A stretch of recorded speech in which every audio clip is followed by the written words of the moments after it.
Hello, everybody. Welcome to What the Flick, True Detective, episode 3? 3. The Locked Room, Robert Abele, Alonso Duralde. Holy shit. Yeah, I mean, this show just gets better and better. But Oh I mean, my God. once again, I think I mentioned this last week, but it's a show that it has not only a good mystery, but you're so into the scenes between the characters themselves, their domestic problems, the two detectives talking to each other, and then you go back to the mystery, and then they just give you something that you're just like, whoa. So, yeah, I kept thinking this was going to be, dressed as a mystery, but really a character piece. But it's delivering on both, both barrels. Yeah. So the way they they drag it out and they piece this stuff together is amazing. Who's the guy who played the evangelist? Is driving me nuts. Well, I mean, from Boardwalk Empire, Shea Wiggum is his name. Oh, okay, I knew his face, and I was like, great character actor. Yes. He's fascinating. He's playing it. He's playing it like you kind of want to suspect him, but then you think, no, maybe not. And then look, that shot of them leaving the tent with the guys pushing the car. I love that shot so much because it did give you this kind of sense that they nipped something in the bud. They kind of like. The mentally challenged guy was deemed not really a suspect anymore. But there's that sense of those guys pushing the car away that they were being pushed away, and that they were like being told go someplace else. And you look at that and you think the directing in the show was just too good. Yeah, and I mean that you could have the two of them standing in the back of the revival and McConaughey giving one of those amazing speeches about the pointlessness of religion and how it's a virus of the language and it's this thing that we create. Like, oh man! If you have problems with organized religion, that scene alone, you just sat there going, yes, yes. And then he doubles down in the contemporary stuff where he's talking about the same stuff with the two detectives. That's right. Yeah. Just amazing. And then you've got Marty's issues with his girlfriend versus his home life. Which is just, in the first episode, you're thinking, oh, McConaughey's the character that you want to really pay attention to because he says all this crazy shit, and it's like really... It's the showier role. It's the showier role. But then you look at what Woody Harrelson's character, what Marty is actually trying to juggle and not really admit to himself about, and you're getting this fantastic domestic cop, 9-to-5 cop drama. Yeah, the stuff that he's keeping locked down under his sort of veneer of placidity and good old boyness is as terrifying as what McConaughey is letting come out. Yeah, no, it's great. This is one of the best portraits of a marriage I've seen on TV in a long time. This is the second episode in a row where you've had a conversation between a husband and wife that is just fascinating.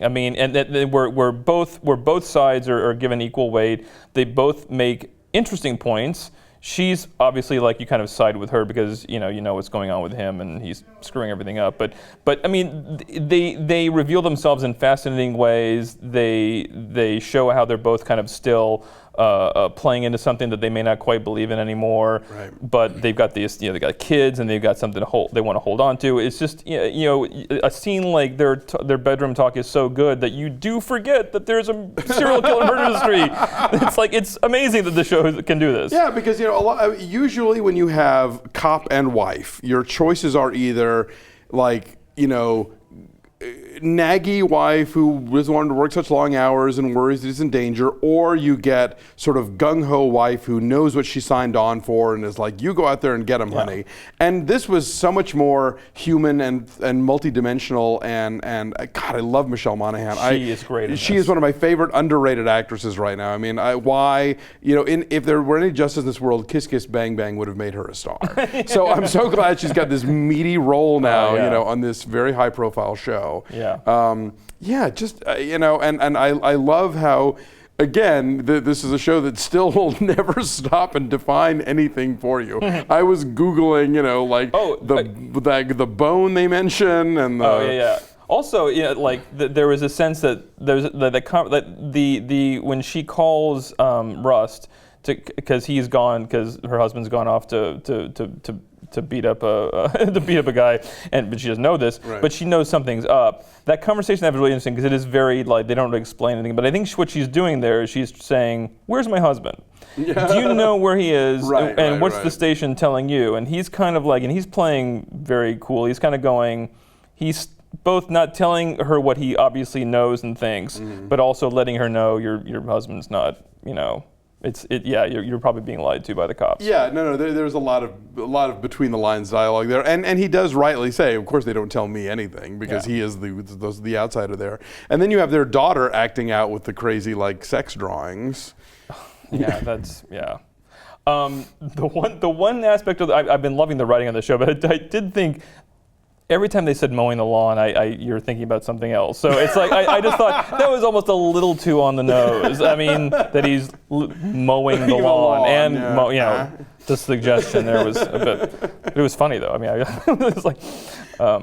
So it's weird. I mean, the flashback setup obviously suggests that there is an end point to this in terms of like the crime is solved. Although obviously it's also implying that it's happening again later, and that's what we're trying to figure out. But I mean, do you think that their solution of the crime is going to feel satisfying to them mainly? I mean, or to us for that matter? I don't know. I think with this episode, I stopped trying to guess where the show might be going because there's so many threads that are interesting, aside from being, enigmatic, that I am gonna let this show just do what it does, and I'll just be along for the ride. Yeah, I mean, it's judging these shows episode by episode can get a little like wearying when you start to try and imagine where it could go. But I think it's right now. It's just fun watching Matthew McConaughey cut up a beer can and wonder what is going on with that.